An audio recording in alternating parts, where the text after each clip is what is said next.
Reconfortamos la gente que puede sentirse vulnerable. Recobramos la confianza en sí mismos. Reparamos las relaciones. Rompemos estigmas. En Tena, no solo protegemos la gente de la incontinencia, protegemos la calidad de vida de quienes son nuevas mamás, de aquellos que cuidan de los que más quieren, a las mujeres que quieren vivir bajo sus propios términos, a los hombres que quieren seguir teniendo el control, a aquellos que son residentes de hogares geriátricos para mantener su dignidad y comodidad. Millones de personas dependen de nosotros, pero en la vida hay otros tantos que se pueden mover sin ayuda de nadie. Es por eso que por más de 60 años seguimos creando productos que mantengan el estilo y discreción. Desarrollamos soluciones tecnológicas que ayudan al cuidado de los profesionales. Buscamos nuevas formas de proteger la piel de las personas, buscando ser sostenibles en todo lo que hagamos. Empoderamos a las organizaciones para disminuir los estereotipos negativos, creando relaciones con quienes toman las decisiones para compartir nuestra experiencia, la forma en que hablamos, los productos que hacemos, la forma en que hacemos negocios. Podemos liberar a las personas de la incontinencia. Podemos mejorar la vida de la gente, gente como nosotros. Esto es el por qué Tena importa y por qué somos orgullosos de ser la marca líder mundial de incontinencia. Bueno, perfecto. Entonces ya tuvimos los dos segmentos del simposio. Vamos a entrar en este conversatorio. No paren de enviar sus preguntas, por favor, que aquí tengo como los diversos canales para poder recibirlas. Vamos a empezar con el doctor Rosero. Y quien nos comparte esta pregunta quiere profundizar un poco en cuanto al ciclo circadiano y sobre todo en la relación con los colegas, compañeros y quienes nos acompañan que trabajan de noche. Y así como trabajamos de noche nosotros mucho tiempo, ¿qué impacto tiene eso en el metabolismo? Es una pregunta bien interesante. Fíjense ustedes que hasta hace no mucho los trabajadores nocturnos tenían un régimen laboral especial, tenían mayor pago, tenían más vacaciones, etcétera, cosa que se ha ido perdiendo, por supuesto, con el nuevo modelo económico. Y es que es claro que por más que uno intente recuperar sueño diurno, el sueño nocturno con el día, no se va a lograr ajustar los ciclos circadianos. Hay unos trabajos hermosos comparando trabajadores nocturnos versus trabajadores diurnos, en los cuales, a pesar de comer la misma densidad energética de comida, los trabajadores nocturnos expresan un mayor porcentaje de obesidad, diabetes y complicaciones metabólicas. Es clarísimo que la noche es un periodo de descanso que ha cambiado después de la revolución industrial y el advenimiento de la luz, que nos invirtió patrones, pero que esos cambios no han permitido cambiar la estructura evolutiva genética del ciclo circadiano. Y como ciclo circadiano dice, es circa día, cicla el día, hay cosas que funcionan de día y cosas que funcionan de noche. ¿Cómo podemos minimizar el impacto? Quizás sea como lo primero, tratar de no trabajar toda la vida de noche. Buena recomendación, ¿no? Sí, o sea, todos tenemos que tener la meta de poder no trabajar toda la vida de noche. Vigilantes, conductores, médicos, pilotos es una cosa bien complicada, pero hay que ir evolucionando hacia allá. Y lo otro es que si yo, por ejemplo, sé que uno de los factores que yo puedo impactar en mi trabajo nocturno es lo que me alimento, cambiar esa costumbre cochina del refrigerio a las 11 de la noche, de empanada frita, de perro caliente, de hamburguesa, que lo hicimos durante nuestra época universitaria por absolutamente inconsciencia e ignorancia, pero claramente ese es un factor que yo puedo intervenir. Ahora dicen, ¿cómo hago para mantenerme toda la noche sin comer? Ay, y entonces, ¿dónde dejamos las reservas hepáticas de glucógeno y todo ese cuento de almacenamiento energético? ¿Nos va a dar la pálida por no comer en un periodo en el cual no deberíamos estar comiendo? No, lo que sí puede ser es que nos podemos deshidratar porque estamos en actividad, entonces sí hay que mantener una hidratación. Entonces yo siempre recomiendo, cuando veo pacientes que son trabajadores nocturnos, cene muy bien antes de irse para el trabajo, obviamente con comida real, hidrátese muy bien durante el turno y al día siguiente apenas salga desayune muy bien, y así va a tener necesidad de estar comiendo porquería en el turno. Lo otro es la actividad física. Hay estudios que han demostrado que la actividad física en el día después del turno mejora significativamente los marcadores inflamatorios generados por el trasnocho. Entonces voy a programarme un poco de actividad física en el posturno y voy a tratar de no comer porquería, o idealmente no comer durante el turno, y voy a tratar de buscarme un trabajo que no tenga que estar trasnochando. Perfecto. De hecho, ahí estaba, y Oscar respondió la siguiente pregunta, y era si se debía o no comer en el turno de noche. Entonces creo que ya queda... Ahora es difícil porque llega la enfermera, muy querida, y el grupo, y hacemos la vaca, y entonces llegan a uno ahí con el café con leche y las galletas, en esta noche con frío, y como lo llamo yo es el consumo de ocasión, pueda que uno no tenga hambre, pueda que no tenga la necesidad de comérselo, pero se lo pusieron enfrente, y por aquello de nuestra cultura de no voy a rechazar, entonces me lo voy a comer, y pues hombre, quizás cambiar un poquito eso es difícil, pero se logra. Yo me acuerdo cuando trabajé en cuidado intensivo, todavía trabajaba en cuidado intensivo cuando empecé todo este cuento de estilos de vida, y se burlaban mucho de mí precisamente por eso, porque yo decía, a mí no me participen de sus vacas cochinas de pan. Yo participo del café, yo traigo el café, pero a mí no me van a participar de eso. Ya había cogido un poquito más de conciencia y se burlaban incluso. Excelente. Vamos a ir alternando ahí las preguntas. Hay una pregunta para el doctor Raudy, y es, de pronto, aparte del baño y la limpieza, ¿qué otro elemento podría servir como prevención de las lesiones asociadas a incontinencia urinaria e incontinencia fecal? Bueno, nuevamente yo quiero agradecer, profe, por el espacio que nos han dado. Me siento muy contento de estar aquí por una razón particular. El profe Rosero fue mi profesor cuando hice mi internado, ¿no? Entonces ya nos conocemos hace ya algún tiempo en el año. Cada vez que dices eso me hace sentir más viejito. No, es que yo me gradué de 14. No. Entonces, el profe fue mi profe, y yo he conocido, digamos, parte o varias de sus etapas en este ámbito de la endocrinología. Creo que es fascinante. Yo ayer, por ejemplo, siendo residente, me tocó acostarme a las 2:30, ¿no? Entonces a veces es difícil porque luego, digamos, yo hasta recomiendo que los pacientes deben de acostarse temprano, antes de las 9 idealmente, pero las realidades muchas veces son distintas. Eso es una cuestión, pero hay que tratar de llevar un equilibrio, pienso yo, en todo esto. Ahora, con respecto a la pregunta que me hacen, recuerden que prevención es evitar que aparezca, ¿vale? Y haciendo una revisión bien extensa de esto, lo único que previene la aparición de dermatitis asociada a incontinencia es la revisión permanente. Es la única forma de prevenirla, la revisión permanente, y pues por supuesto hacerle el aseo al paciente de forma constante. Porque si queremos prevenir, ahora, si el paciente tiene la lesión, hay que mirar a ver en qué contexto nos encontramos. ¿Es una lesión sola que requiere barreras con óxido de zinc, con vaselina, o es una lesión que ya está coinfectada? Tiene una infección por un germen bacteriano o una infección por un germen micótico, que aquí ya no es prevención, aquí es tratar al paciente como tal. Pero la única forma de prevenirlo es estableciendo una estrategia estructurada para el cuidado de la piel en pacientes que tengan incontinencia. Lo reviso, lo limpio, lo protejo y lo restauro. Ese ciclo que hay que hacerlo de manera permanente resulta que se vuelve muy complejo en pacientes que requieren apoyo. Si es una mujer de 55 años que quedó con incontinencia por cualquier razón, tratamiento ginecológico, probablemente ella sea consciente, haga cambio de sus toallas, utiliza algunos pañales especiales. Entonces dice, bueno, yo me voy a cambiar el pañal cada 4 horas porque se me humedece. Entonces en ella es, pero en el paciente que nosotros cuidamos, que requiere nuestra atención, es la vigilancia permanente y el plan estructurado de cuidado de la piel. Son las herramientas que tienen, digamos, mayor validez para prevenir la aparición de lesiones tipo dermatitis asociada a incontinencia, profe. Perfecto, destacar ahí la simpleza con lo que vos lo mencionas, o sea, son elementos prácticos, sí, puntuales que se deben hacer. Baratos. Siempre miramos la costo-efectividad de las herramientas en salud. Esto no cuesta. ¿Tú sabes de pronto algún tipo de jabón que se puede usar? Sí, ellos, generalmente los jabones convencionales son jabones con tendencia a un pH neutro. Ellos recomiendan que el lavado solamente utilizamos agua y jabón de cualquier tipo para retirar material, pero luego hay que hacer la limpieza con una toallita que tenga pH ácido, porque si no, ese jabón va a hacernos que el pH o el manto ácido se altere más, aumentando el riesgo de aparición. Es decir, no vamos a lavar con jabón, ni hacemos fricción y limpiamos fuerte, porque pues, digamos, son herramientas que pueden hacer que aparezcan más lesiones de este tipo, profe. Yo creo que Oscar me está viendo las preguntas porque esa era la pregunta que seguía, que si había alguna sustancia adicional. Bueno, volvemos ahí con Oscar y tenemos aquí una pregunta porque interesante como están haciendo las preguntas es reconociendo e identificando algunos elementos importantes. Entonces se reconoce la dificultad para controlar el deseo y la pulsión, entre comillas, hacia el azúcar, las harinas y los carbohidratos.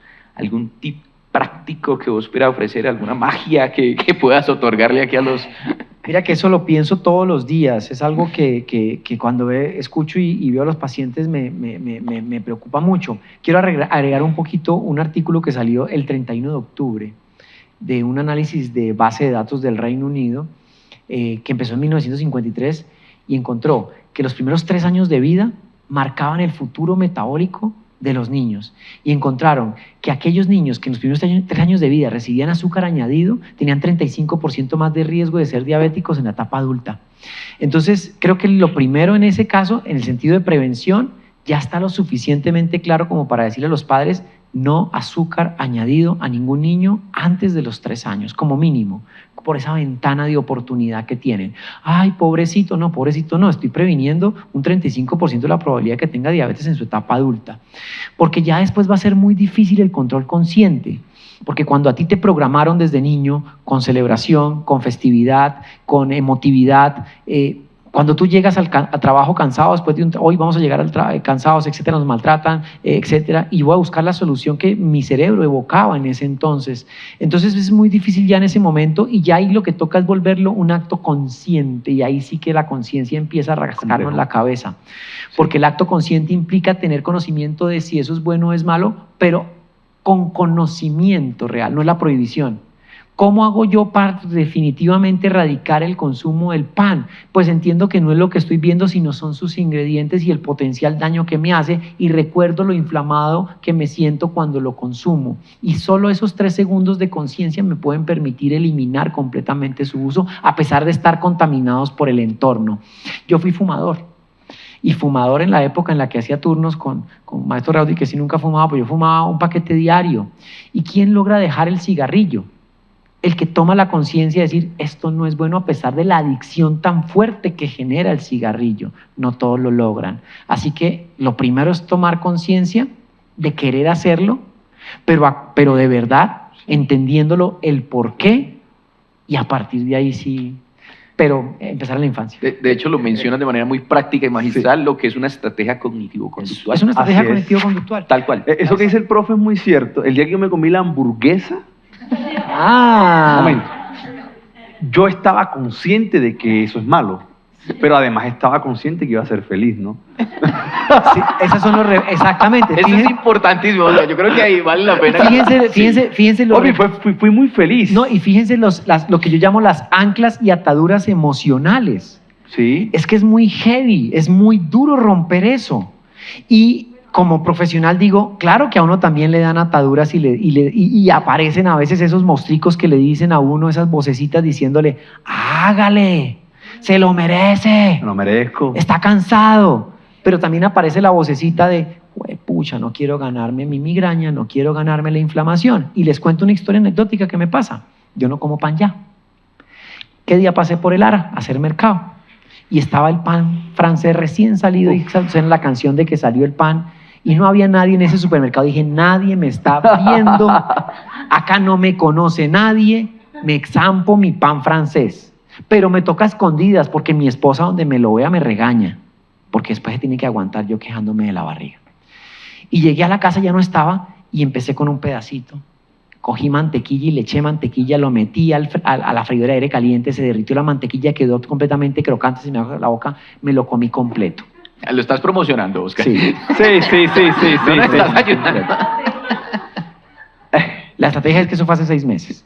La sensación de inflamación al día siguiente y en los siguientes 3 días abdominal hizo que recordara que definitivamente eso no funciona. Eso me hizo recordar algo fundamental y es recordar eso para decir no gracias. La próxima vez que tenga esa atadura emocional voy a decir no gracias. Okay. Y crear ataduras emocionales con comida real.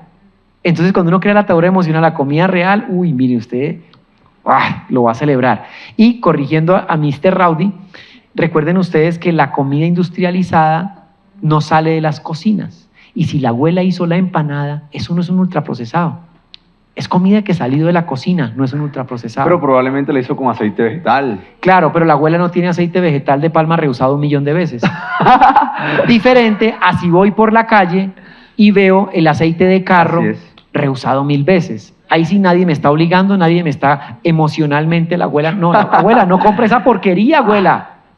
¿No es cierto? Eso son ataduras. Y creo que la terapia cognitiva es eso. Claro, y creo que ahí la prevención de esas conexiones emocionales desde la infancia son fundamentales. Es totalmente. De hecho, tal vez a nuestra generación, a muchas generaciones, se condicionan los premios bajo los carbohidratos y bajo el estímulo de azúcar. Entonces hay una conexión inmediata. Sí, sí. Muchos, cuando nos llevan al odontólogo, salían con una colombina. Yo salí a comer helado del odontólogo. Sí, claro. Esas conexiones es interesante, por lo menos no estructurarlas en las... Eso que dice el doctor Rosero, el profe Rosero, es muy cierto. Yo, de casualidad, ayer que estaba viendo el artículo, me llamó mucho la atención porque ese condicionamiento que se le transfiere al hijo viene incluso desde lo que come la mamá. O sea, en ese estudio demostraron que cuando la mamá tenía una dieta hipercalórica, pero no hipercalórica en alimentos reales, sino basada en carbohidratos o azúcares añadidas, ese riesgo persistía en el niño, así el niño no comiera, que es un gran problema. El solo hecho de que la mamá se alimente bien va a crear niños saludables. Y esto es fundamental tenerlo presente para digamos, nosotros tomar conductas y evitar los factores de riesgo que nos pueden llevar a patologías como esta. Hay una cuestión que yo siempre les digo a mis pacientes, que probablemente todos conocimos a alguien que nos dijo, si no me tomo una Coca-Cola, me da dolor de cabeza. Eso es como el que no fuma y le da dolor de cabeza, o el que no consume droga. El café. Es porque hace una abstinencia a una sustancia en particular. Y lo que decía el doctor Rosero con respecto a los ultraprocesados, a los conservantes, a la cantidad de azúcar que tienen, hackean el sistema de recompensa. O sea, lo hackean literal. Y el gran problema es que si alguien te ofrece, por ejemplo, un cigarrillo, tú dices, pues bueno, es malo. Pero nadie ve el azúcar como mala. Y en este sentido, muchas veces crear esa barrera o ponerle un límite a este tipo de sustancias es bien complejo, profe. De acuerdo. Hay una pregunta para Raúl, es dirigida a él, pero inclusive fusiona los dos temas, y es, si hay algunos elementos que vos sugerirías desde el punto de vista nutricional o de alimentación como prevención a lesiones de este tipo. Bien, aquí yo voy a pegarme de lo que decía el profesor Rosero con respecto a lo que debemos de comer. Cuando tenemos una alteración a nivel intestinal, ocurre algo bien particular y es la alteración de nuestro microbioma, ¿verdad? Nuestra microbiota. La microbiota es tan fundamental que la regulación del sistema inmunológico depende de las bacterias que tenemos en nuestro intestino. Todo, en general, inmunoglobulinas, linfocitos, etc. Este tipo de microorganismos dependen de una sustancia en particular. Si tú le das grasita, no comen. Si le das proteína, de pronto un poquito los aminoácidos. Ellos comen carbohidratos, especialmente tipo fibra, profe. Y la fibra es la que lo mantiene saludable. La fibra es la que nos permite a nosotros tener una materia fecal sólida, un bolo fecal efectivo. Entonces, tratar de que la alimentación de mi paciente sea con tendencia a lo sólido, puedes incluirle carbohidratos, la papa, la yuca, el maíz, en caso tal de que quieras, un molido, para evitar que esa celulosa que tiene la película del maíz luego el paciente pues la vaya a defecar. Puedes incluir carbohidratos, arroces, fibras, frutas, y tratar de evitar, y yo aquí pongo un ejemplo, esto que ahora estábamos pensando, supongan un paciente que tenga una incontinencia fecal y que tú le pones una dieta restrictiva tipo keto. Probablemente tenga trastornos en la absorción y cada vez que haga deposiciones, como no está absorbiendo bien, va a tener esteatorrea. Entonces, tratar de eliminar esto, no quitarlo, pero que sea una matriz de nutriente completa. Mayor cantidad de fibra en carbohidratos, en frutas, en verduras, una buena porción de proteína y tratar, pues, por supuesto, de darle las grasas, que no se deben excluir, pensando que son malas, sino de delimitar para que el paciente no vaya a tener complicaciones en sus deposiciones. No sé qué alimento adicionaría, profe. Fíjate lo interesante de lo que dice Raúl, y algo que hablamos de microbiota siempre es que solamente está en el intestino, resulta que la microbiota también está en la piel. Claro. La microbiota también, por ejemplo, en las mujeres está a nivel vaginal. Y hay estudios muy interesantes en esas vaginosis resistentes a todo tratamiento, en donde simplemente modificando el patrón dietario, inclinándose a la alimentación real, balanceada, sin ultraprocesados, mejora significativamente las vaginosis. Es decir, la microbiota está involucrada en todo y la alimentación está involucrada absolutamente en todo lo que tiene que ser. Entonces, no hay ninguna razón o ningún sentido para no garantizar una óptima nutrición basada, por supuesto, en comida de verdad para ese tipo de paciente. Raúl, estoy completamente de acuerdo. Yo quiero decir algo que dice el doctor Rosero y quiero darles un mensaje distinto a las personas que están aquí, a los que son de nuestra edad, a los que son mayores y menores. Hay una cosa difícil en medicina y es romper los paradigmas. A todos, estoy seguro que a todos los que estábamos aquí nos dijeron que el cuerpo en su mayor parte era estéril. Sí. Estéril. O sea, el ojo es estéril. No, en el ojo hay microbioma. El corazón es estéril. No, tampoco. Ahí hay. En la piel también. En el sistema genitourinario hay. Hay infecciones cuando hay un desbalance en el microbioma. Pero si tú te buscas en tu sistema urinario, hay microbioma. Millones de bacterias viven allí. Entonces, romper paradigmas desde el punto de vista científico a veces es muy fácil porque luego tú repites lo que leíste porque alguien hizo una investigación. Es importante que rompamos paradigmas con respecto a la alimentación. Yo soy un fan del profe, también mi profe, pero también soy fan de él. Y creo que de alguna otra manera tratar de tomar estas conductas son fundamentales para tener una mejor calidad de vida, profe. Oscar, ahí queremos retomar ahí un elemento ya muy práctico de cuál sería una comida ideal al finalizar el día, asumiendo que estamos cumpliendo las ventanas. El profe es keto. ¿Cuál sería una recomendación? Yo creo que tal vez keto no... Keto, él es keto. Ay, sí, huevo y queso. No. Lo que pasa es que sí hay mucha confusión en torno a los modelos nutricionales y asumen que una dieta hiperproteica es una dieta keto y no tienen nada que ver. La dieta cetogénica son 70% de grasas. Realmente una dieta cetogénica es hipoproteica. Es solo 30% menos del 30% de proteína. O sea que difícilmente va a llegar a ser keto porque esa vaina es muy dura de aguantar. El ideal siempre, hay asteriscos dependiendo. Tengo un metabolismo sano, no tengo un metabolismo sano, voy a trasnochar, no voy a trasnochar, etc. Pero en general, si es una persona sana metabólicamente, que es solamente el 10% de la población, pudiese tener una comida, como dice la clásica gráfica de Harvard, carbohidrato, vegetales y proteína. Si tengo alguna condición metabólica, sabemos que en la noche no es un buen momento para estimular un pico de insulina, porque además ese estímulo de pico de insulina en la noche va a frenar la producción de hormona de crecimiento y es una hormona antienvejecimiento. Ya no crecemos, pero sí nos envejecemos. Entonces, preferiría que si tenemos alguna condición metabólica, el carbohidrato puede ser mínimo, muy pequeño o ausente en la cena. La proteína siempre debe ser la reina de todo. La proteína debe ser siempre la reina, puede ser de origen animal o de origen vegetal. Recuerden que la proteína, a diferencia de la grasa, la proteína, por una vía metabólica, sí se puede convertir en glucosa. Entonces, ahí no hay tanto problema con el tema del carbohidrato porque se sabe, a diferencia de la grasa. Por eso digo que no podría ser keto, porque sí sé que necesitamos un poquito de glucosa. Entonces, voy con proteína, voy con unos buenos vegetales, que idealmente esos vegetales en la noche pueden ser cocidos para que se asimilen más fácil y tenga un sueño reparador. Si esa cena con proteína de origen animal o vegetal, ojo, no estoy diciendo solamente animal, y esos vegetales ocurren antes de las 6 de la tarde, ya está todo solucionado. De ahí para adelante todo empieza bien. Okay. Esa es como la idea original. Y aquí va otra que es bien interesante. De una vez les digo que a los que están aquí en presencialidad, si quieren hacer algún comentario o hacer alguna pregunta, levantan la mano. También levantan la mano y les pasamos el micrófono sin ningún problema. Y es un elemento que puede ser sometido a debate, pero ¿qué pensás vos de las entrecomidas? Porque eso también es un fantasma de hace algunos tiempos. ¿Qué pensás al respecto y qué le podemos sugerir? Mira, el tema de las entrecomidas ha variado mucho en el tiempo, ¿no? Entonces tuvimos la época famosa de las 5 comidas diarias basadas en un estudio de la década de los 70 en un grupo de hombres sanos en Rumania que no tenían nada que ver con nada, y a partir de ahí, como tradición popular, se quedó como tradición popular porque la evidencia no era clara en eso, dijo que era 5 veces al día. ¿Qué sabemos hoy en día? No es tanto el número de veces, sino la cantidad o el óptimo aporte de micro y macronutrientes en las veces que yo coma. Quiero decir con esto que si son solamente 2 veces, por ejemplo, desayuno y almuerzo y omito la cena, puede estar perfecto siempre y cuando en esos 2 momentos del día tenga el justo aporte de proteínas, carbohidratos, minerales y todo lo demás. Ahora, ¿qué pasa con las entrecomidas? Y ojo con esto. Recuerden ustedes que el mecanismo fundamental, que sigue siendo controversial, pero para mí está lo suficientemente claro, del advenimiento de las enfermedades metabólicas empieza en la infancia con la hiperinsulinemia compensadora por las altas cargas de glucosa.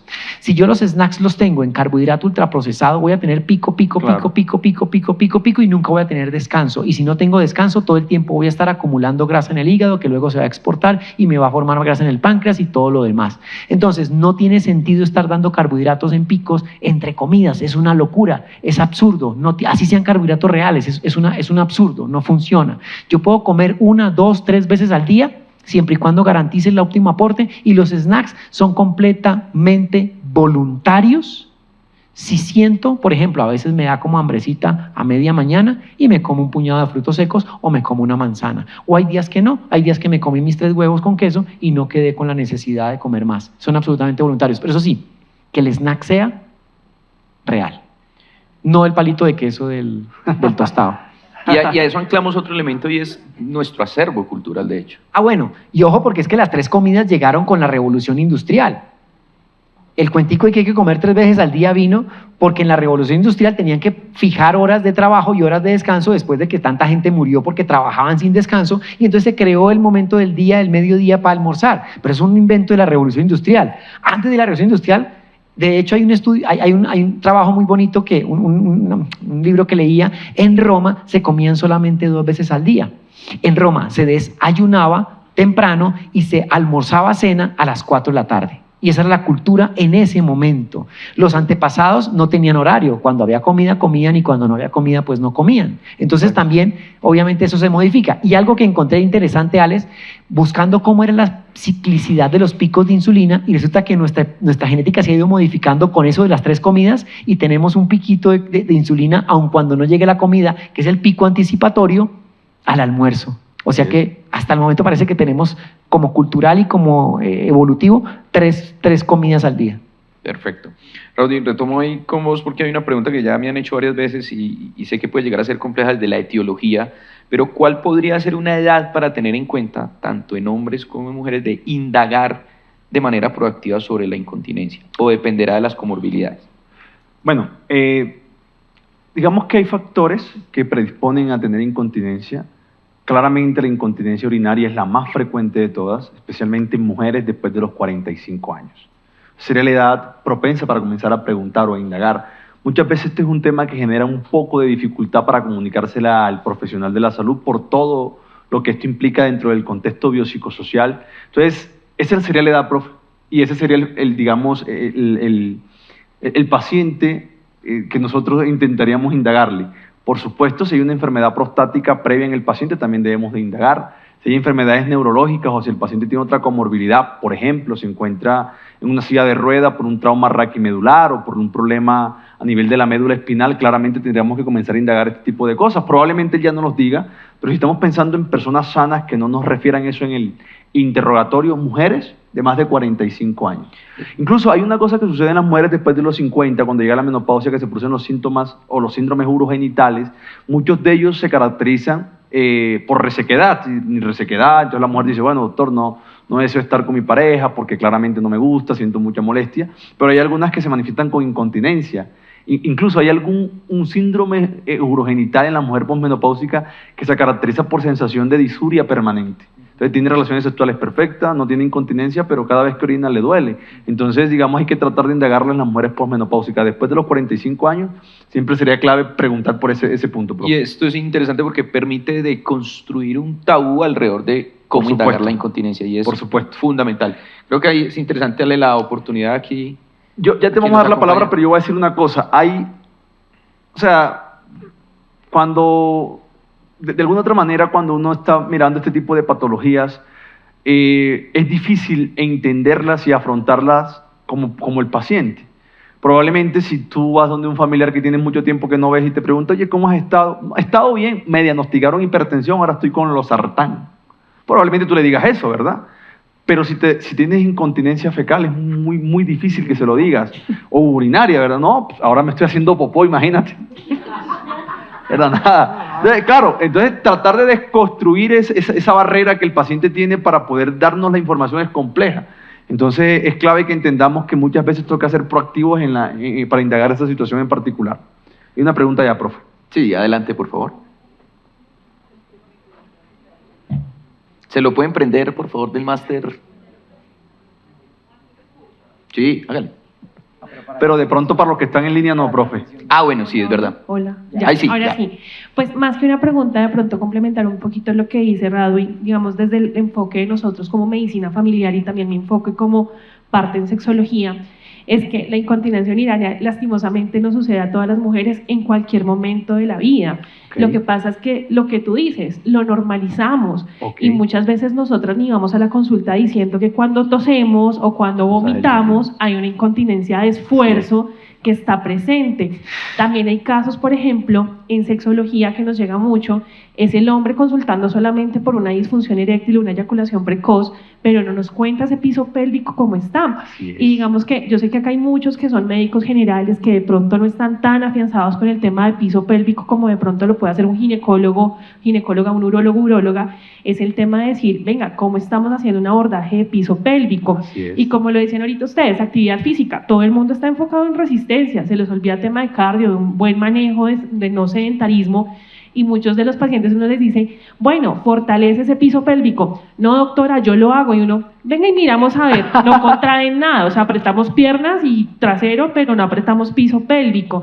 Y yo creo que ese sería un mensaje muy bonito para los que estamos sentados acá, y es que no se nos olvide que el piso pélvico, que no solamente es de las fisios, por ejemplo, de piso pélvico, sino de todos nosotros, y teniendo un enfoque desde la incontinencia urinaria, también puede afectar el componente fecal y el componente de los estilos de vida. Total. Y viene otro plus de lo que hablamos acá, comida real. Las mujeres, los hombres que tenemos obesidad o peso no sano, que es como también lo denominamos hoy en día, tenemos mayor presión intraabdominal, lo que nos favorece mucho más que tengamos debilidad en el piso pélvico y se nos presenten todos estos cuadros. Quería sumar eso. Gracias. Excelente, No, doctora. Muchas gracias por el comentario. Dale. Recuerdo desbloqueado. Tenía una compañera del colegio que siempre que se reía decía que se orinaba. O sea que no importa la edad. Y segundo, me encantó eso de peso, ese concepto, esa terminología la había escuchado, no la había procesado mentalmente, y nuevamente un desbloqueo mental. Peso no sano me parece que es una forma mucho más adecuada de abordar como tal ese problema, ¿no? Más, y es que vengo yo en la controversia si la obesidad eso no es una enfermedad, y me gusta más oye, me mató ese tema, ese término, peso no sano.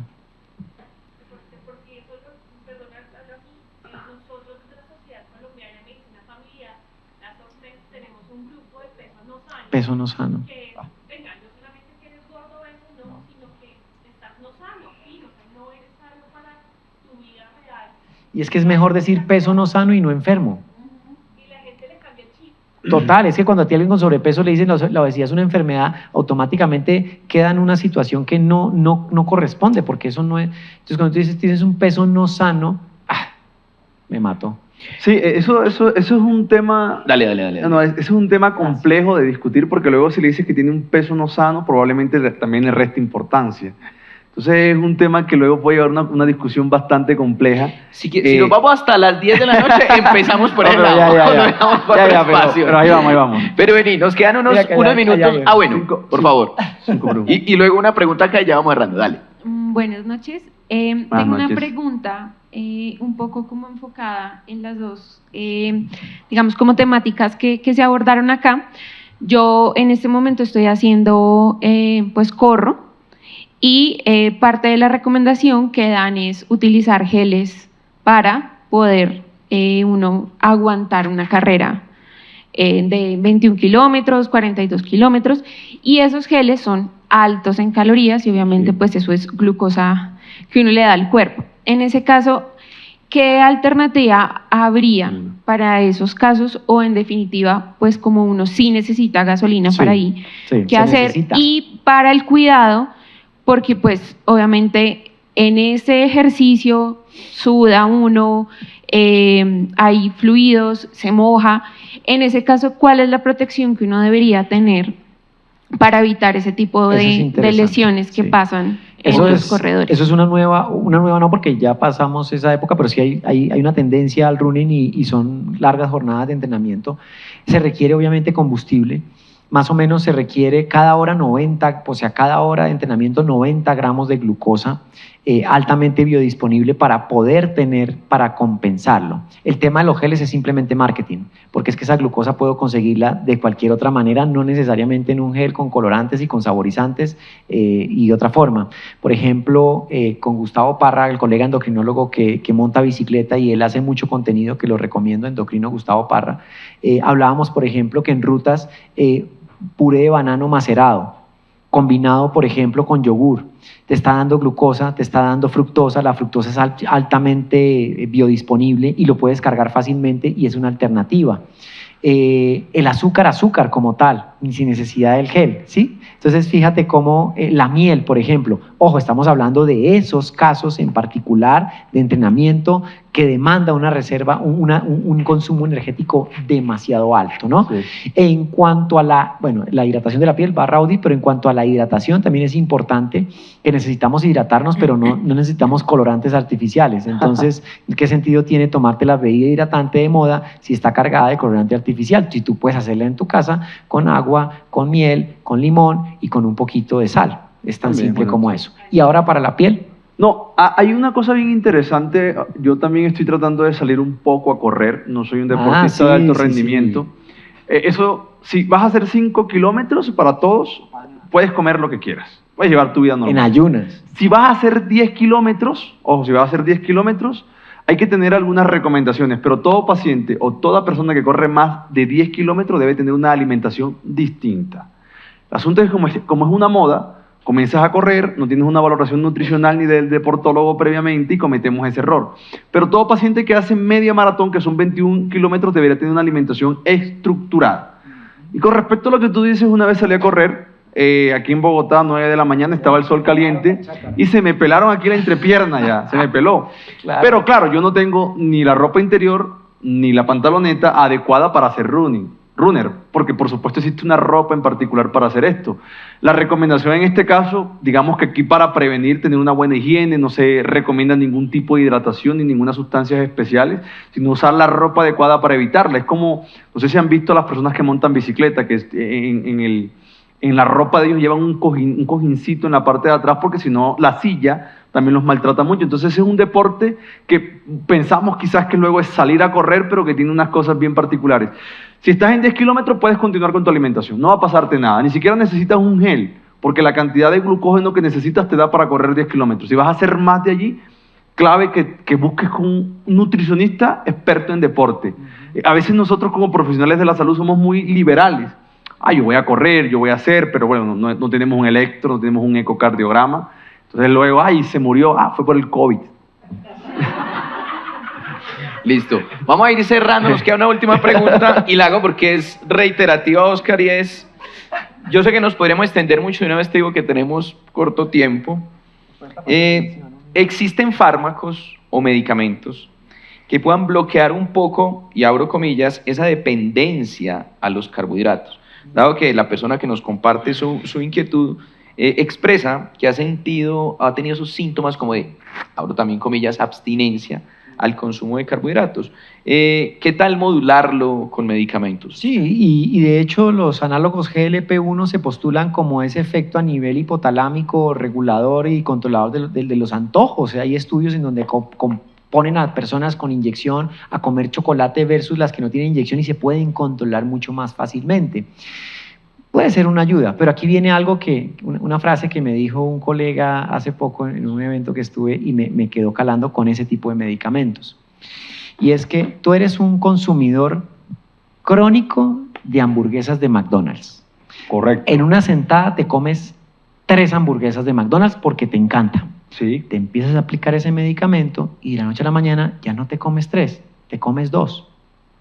Pero sigues siendo un consumidor de hamburguesas de McDonald's. Nunca la vas a dejar. Sí. Cuando dejas de aplicarte el medicamento porque tiene que llegar ese día, nunca dejaste de ser consumidor de hamburguesas de McDonald's. Volverás a las 3 que comías antes.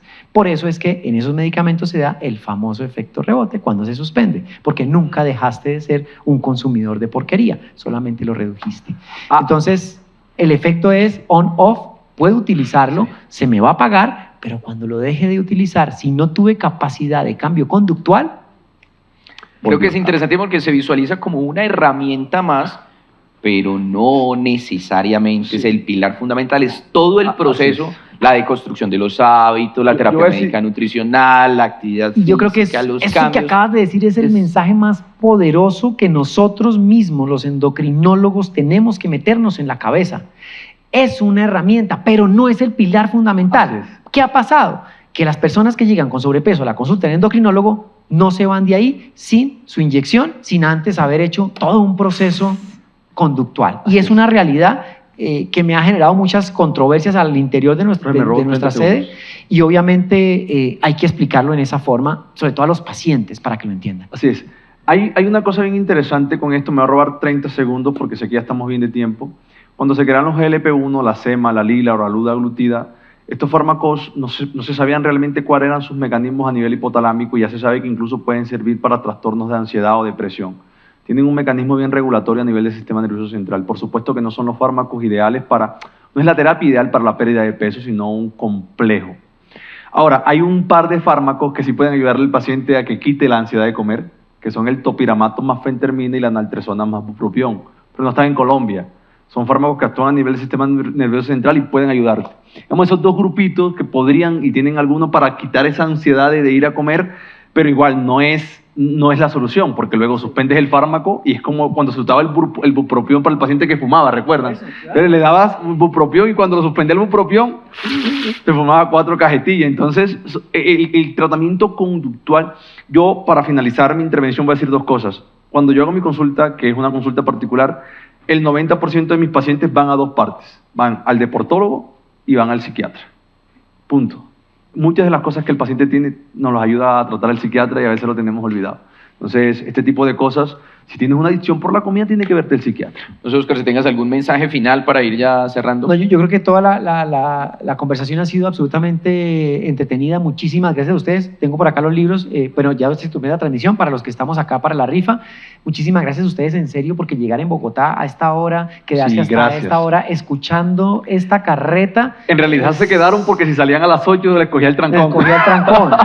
No, yo lo sé. Ellos están esperando que pase, profe. No, debería ser a rifar siquiera unos 10 libros, Oscar, para que valga la pena.